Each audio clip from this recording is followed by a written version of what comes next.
اعوذ باللہ من الشیطان الرجیم بسم اللہ الرحمن الرحیم توکلت علی الحی الذی لا یموت افوض امری الی اللہ ان اللہ بصیر بالعباد وما توفیقی الا باللہ علامات الحقیقت والمجاز قد یعلم الانسان اما من طریق نص اہل اللغت او لکونہ نفسہ من اہل اللغت ان لفظ کذا موضوع لمعنی کذا ولا کلام لأحد فی ذلک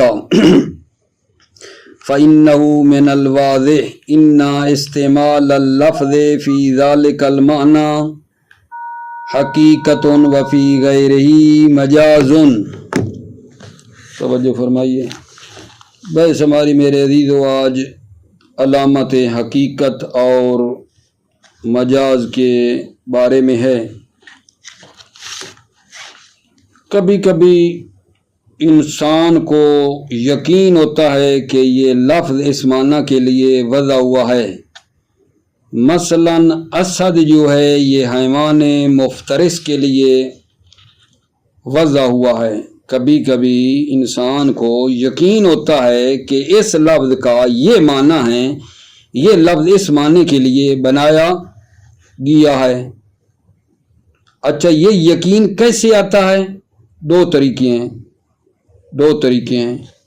ایک یہ ہے کہ من طریق نص اہل اللغت، اور دوسرا یہ ہے کہ وہ خود اہل لغت میں سے ہے۔ ٹھیک ہے، تو اس میں پھر کوئی شک ہی نہیں ہے۔ کبھی کبھی انسان کو یقین ہوتا ہے اس لفظ کا یہ معنی، اس میں پھر کوئی کلام نہیں ہے۔ کبھی کبھی انسان کو یقین ہوتا ہے کہ یہ لفظ اس معنی کے لیے وضع نہیں کیا گیا ہے۔ انسان کو یقین ہے کہ یہ لفظ اس معنی کے لیے وضع نہیں ہوا ہے۔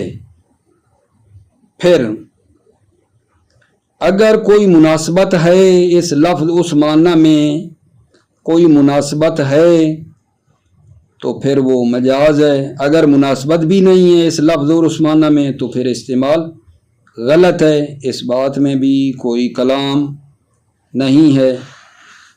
اچھا، نمبر 3، کبھی کبھی انسان شک کرتا ہے کہ آیا فلاں لفظ فلاں معنی کے لیے وضع ہوا ہے یا نہیں ہوا ہے۔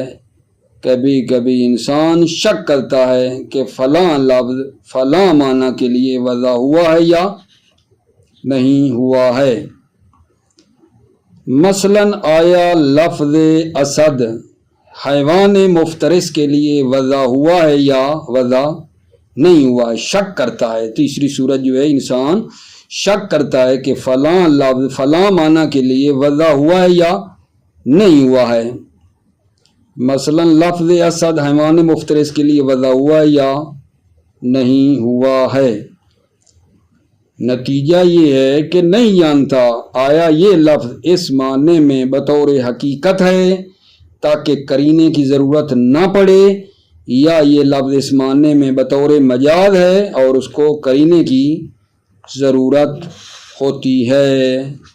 اسی میں ہماری بحث ہے کہ جب شک کو کہ یہ لفظ مخصوص اس معنی مخصوص کے لیے وضع ہوا ہے یا نہیں ہوا ہے، تو اصولیوں نے حقیقت کو مجاز سے جدا کرنے کے لیے کچھ طریقے ذکر کیے، انہی کو ہم بتانا چاہتے ہیں۔ جب لفظ کے معنی میں شک ہو تو اصولیوں نے اس بات کو سمجھنے کے لیے کہ یہ لفظ کا حقیقی معنی ہے یا مجازی معنی ہے، کچھ طریقے ہمارے لیے بیان کیے ہیں، اور بعض کتابوں میں تو تقریباً 12 طریقے حتیٰ بتائے گئے ہیں، لیکن یہاں جو آغا مظفر نے بیان کیے ہیں وہ 3 طریقے ہیں۔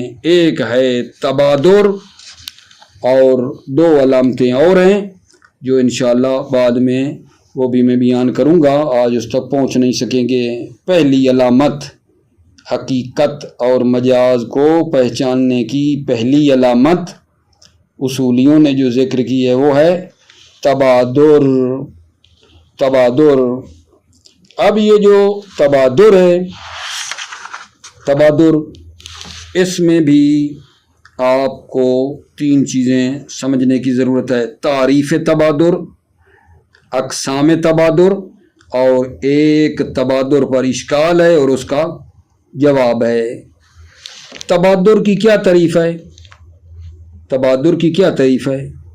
تبادر کی تعریف یہ ہے کہ ایک معنی جو ہے نا وہ ذہن میں سبقت کر جائے۔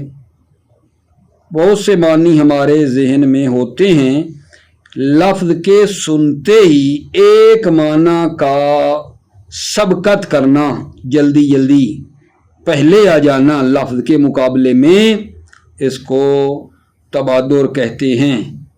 تبادر کیا ہے؟ لفظ کے سنتے ہی کسی معنی کا فوراً ذہن میں آ جانا، لفظ کے سنتے ہی ایک معنی کا فوراً جو ذہن میں آنا ہے اس کو تبادر کہتے ہیں۔ ٹھیک ہے، اچھا، تبادر کی پھر آگے 2 قسمیں ہیں۔ ایک تبادر یہ ہے کہ خود لفظ سے بغیر کسی قرینے کے معنی ذہن میں تبادر ہو، ایک لفظ سے سنتے ہی ایک معنی جلدی آ جائے بغیر کسی قرینے کے۔ ٹھیک ہے، جیسے مثلاً فرض کریں رأے تو اسدن سے کیا تبادر ہو؟ حیوان مفترس۔ اچھا، کبھی تبادر جو ہوتا ہے لفظ سے تو قرینے کی مدد سے ہوتا ہے۔ رأے تو اسدن یرمی جو قرینہ اس سے تبادر ہو رہا ہے معنی مجازی۔ تو یہاں ہماری جو تبادر سے مراد ہے وہ پہلی قسم ہے علامت حقیقت، نہ دوسری۔ تبادر کی کون سی قسم؟ کے لفظ کے سننے سے ایک معنی جلدی ذہن میں آ جائے بغیر کسی قرینے کے، جو قرینے کے بغیر والا جو تبادر ہے نا وہ علامت حقیقت ہے۔ ٹھیک ہو گئی بات آگا جان؟ اچھا، اس کے بعد پھر تبادر کے اوپر ایک اشکال ہے اور پھر اس کا ایک جواب ہے، لیکن پہلے آپ کی خدمت میں یہاں تک پڑھتا ہوں، توجہ فرمائیے۔ بسم اللہ توکلت علی اللہ حسبی اللہ۔ علامات الحقیقت والمجاز، علامات الحقیقت والمجاز۔ قد یعلم الانسان اما من طریق نص اہل اللغت او لکونہ نفسہ من اہل اللغت ان لفظ کذا موضوع لمعنی کذا۔ کبھی کبھی انسان جانتا ہے اما من طریق نص اہل اللغت، یا نص اہل لغت کے طریقے سے، اول کونہ نفسہ من اہل اللغت، یا یہ انسان خود اہل لغت میں سے ہے۔ قد یعلم الانسان، یعلم کا مفعول کون ہے؟ ان لفظ کذا موضوع لمعنی کذا، ان لفظ کذا کہ فلاں لفظ موضوع لمعنی کذا، فلاں معنی کے لیے وضع ہوا ہے۔ ولا کلام لأحد فی ذالک، اس میں کسی کو کوئی دعویٰ نہیں ہے، کوئی اشکال نہیں ہے۔ ولا کلام یعنی ولا اشکال لأحد فی ذالک، اس بات میں کسی کو کوئی اعتراض اور اشکال نہیں ہے۔ فَإِنَّهُ مِنَ الْوَاضِحِ ان استعمال اللفظ فی ذالک المعنی حقیقت وفی غیرہ مجاز۔ واضح ہے کہ لفظ جو ہے فی ذالک المعنی، لفظ کا استعمال ہوا ہے اس معنی میں حقیقت ہے۔ فَإِنَّهُ مِنَ الْوَاضِحِ، واضح ہے، ان استعمال اللفظ فی ذالک المعنی حقیقت، لفظ کا اس معنی میں استعمال ہونا حقیقت ہے۔ وفی غیر ہی مجاز، اور اس معنی کے غیر میں مجاز ہے. وقد یشک فی وضع لفظ مخصوص لمعنی مخصوص، اور کبھی کبھی انسان شک کرتا ہے لفظ مخصوص جو ہے معنی مخصوص میں وضع ہوا ہے یا نہیں. وقد یشک کو کبھی کبھی شک کرتا ہے فی وضع لفظ مخصوص لمعنی مخصوص، لفظ مخصوص معنی مخصوص کی وضع میں کبھی کبھی انسان شک کرتا ہے. فلا یعلم ان استعمالہ فی حل کان علی سبیل الحقیقت، پس وہ انسان نہیں جانتا کہ لفظ کا استعمال فی اس معنی مخصوص میں حل کان علی سبیل الحقیقت، کیا یہ بطور حقیقت ہے. فلا یحتاج الی نصب القرینۃ علیہ، پس قرینہ کو نصب کرنے کی ضرورت نہیں ہے علیہ اس معنی مخصوص کے لیے، قرینہ نصب کرنے کی ضرورت نہیں ہے. او علی سبیل المجاز، یا بطور مجاز ہے. فیحتاج الی نصب القرینۃ، پس وہ انسان قرینہ کے لگانے کا محتاج ہے. وقد ذکر الاصولیون لتعیین الحقیقت من المجاز، اصولیوں نے ذکر کیے حقیقت کو مجاز سے معین کرنے کے لیے. اے لتعیین انہ موضوع لذالک المعنی و غیر موضوع، یعنی لفظ اس معنی کے لیے وضع ہوا ہے او غیر موضوع یا وضع نہیں ہوا ہے.